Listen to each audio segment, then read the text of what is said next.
हाँ जी बेटा, good morning. हमने chapter motion and time complete कर लिया था लास्ट लेक्चर में। इसकी एक्सरसाइज रही थी बेटा, तो पेज नंबर 95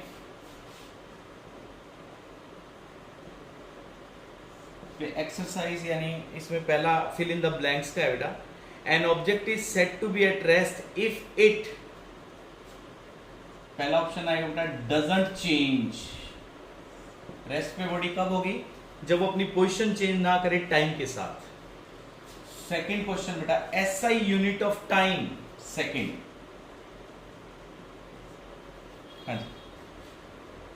थर्ड है बेटा, a child sitting in a revolving giant wheel is an example of rotational motion. Third में आएगा बेटा rotational.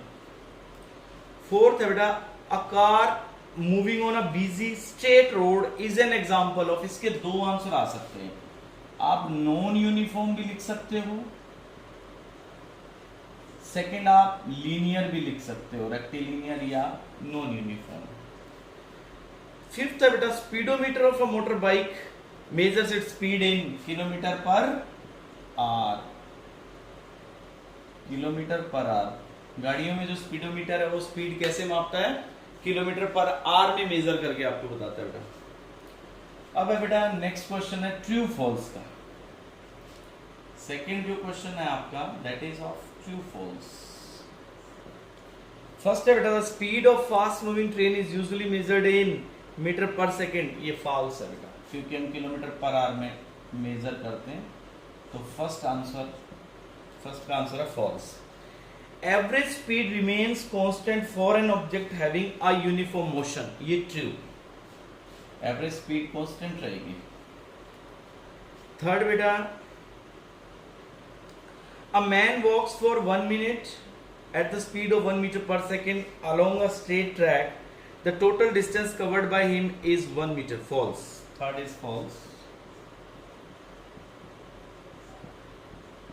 Fourth, an object moving along a straight line is said to be in uniform motion if it covers regularly increasing distances in equal intervals of time. False.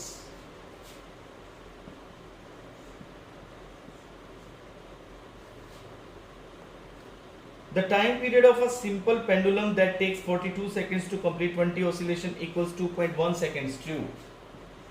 ये true बेटा।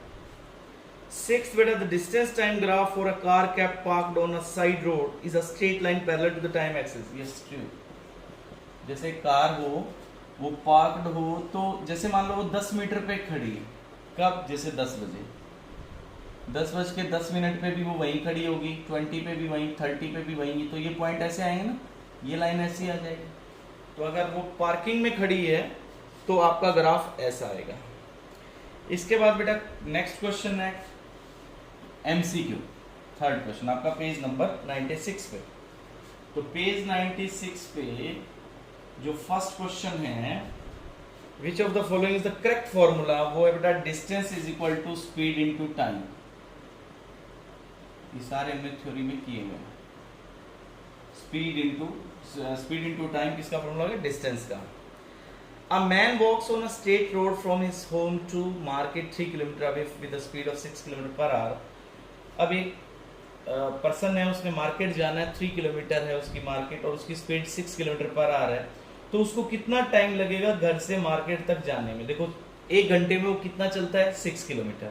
तो 3 kilometre में उसको कितना time लगेगा? 30 minutes लगेंगे। तो 30 minutes में वो बंदा मार्केट पहुंच जाएगा। थर्ड में बेटा, the odometer of a car reads इतने kilometre when the clock shows the time 8:30।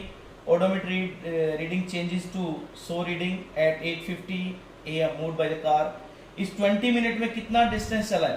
तो आपने क्या करना है, ओडोमीटर की बाद की रीडिंग 57336 में से आप 57321 को माइनस कर दो, कितना आ गया? 15 किलोमीटर बेटा। 15 किलोमीटर इसका टाइम आ जाए, डिस्टेंस आ गया। अब नीचे फोर्थ में जो ग्राफ दे रखा है वो सेम है, कि अगर एक ट्रक पार्क्ड है रेस्ट पे तो उसका ग्राफ कैसा बनेगा? अभी बताया था मैंने बेटा आपको, ऐसा बनेगा। पहला ग्राफ जो है इसका राइट आंसर है। इसके बाद बेटे फिफ्थ में एक पेंडुलम आपको शो कर रखा है, ऐसा है, इसमें आपको ये पोजीशन दिखा रखी है, इसमें आपको जैसे ये T1 टाइम, ये T2, ये फिर T1, ये T2, तो टोटल टाइम जाके आने में कितना लगेगा, T1 प्लस T2 को 4 टाइम्स मल्टीप्लाई कर दो, तो फिफ्थ का आंसर आपका हो जाएगा 4T1 प्लस T2। सिक्स्थ है बेटा, the SI unit of speed is metre per second, ये ऑप्शन आ गया। अब बेटे इस चैप्टर में आपने डायग्राम, एक तो जो हमने चैप्टर जो भी किया था लास्ट में, तो जो हमने एक्सप्लेन किया वो डायग्राम्स करने बेटा में, और कौन सा डायग्राम करना है आप कंफ्यूज रहते हो, तो डायग्राम्स देखो बेटा कौन कौन से बनाने हैं। इस चैप्टर में आपने डायग्राम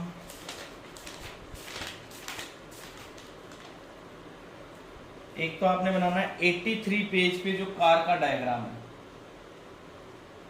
पेज 83 पे जो कार का डायग्राम है वो बनाना है, जिसमें अलग अलग पोजीशन शो की है। एक पेज 85 पे टेबल दी हुई है, उस टेबल में speed of light in air, speed of sound in air, ये बनानी है बेटा। फिर आपने क्या करना है, पेज नंबर 88 पर, पेज 88 पर जो पेंडुलम शो किया हुआ है एक्टिविटी में, वो बनाना है। फिर बेटा आपने पेज नंबर 92 पर जो पाई चार्ट है वो ड्रॉ करना, कलर करना है, पाई चार्ट बनाना है और उसको कलर भी करना है। पेज नंबर 93 पे जो ग्राफ दिया वो बनाना है।